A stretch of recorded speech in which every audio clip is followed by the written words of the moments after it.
And a mentor of mine in dental school consistently told me that, Turab, if there was a fire in the building, would you just sit there and wait for it to burn you?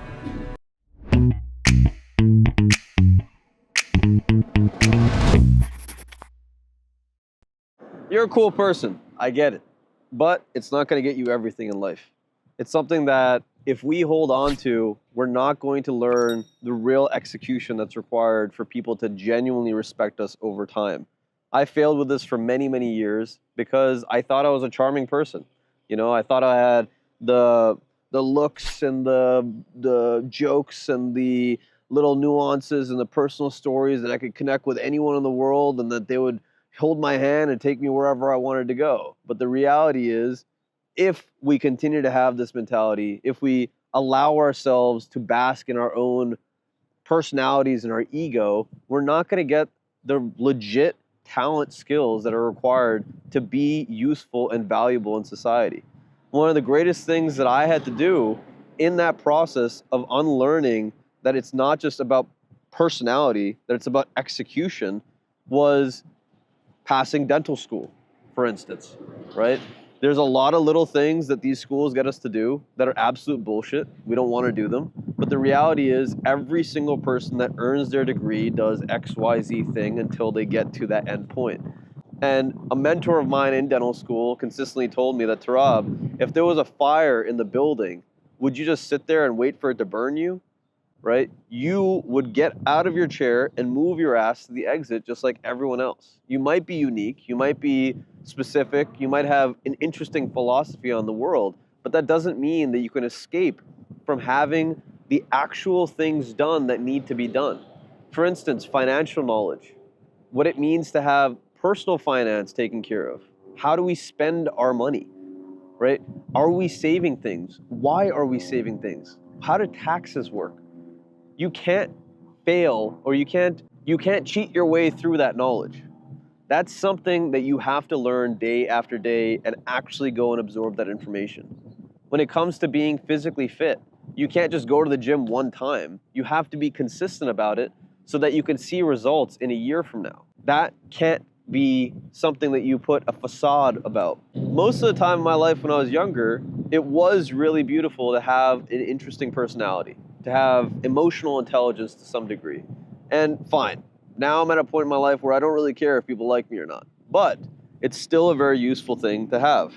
What I'm focusing on more so is having the technical skills, the actual raw technical skills, so that if someone says, hey, can you draft this financial statement? Can you draft this proposal? Can you draft this contract? Can you write this email? Can you actually follow through and get a lead to commit to something in life? Those are things that I am constantly putting myself into situations now where if I don't do it, everyone around me is not going to feel particularly good about working with me. And that's just life in a nutshell. I think a lot of people, when we're in kind of like these odd jobs, these 9-to-5s that pay somewhere around like $20 an hour, we feel like some hot shit. You know, we're like, oh, we're doing all this stuff and like we have all these skills and all of that. Because we're not comparing ourselves to people that make thousands of dollars an hour, that make millions of dollars an hour by having one conversation, having the execution skills that maybe 0.001% of society does. Right? Those people earn those skills.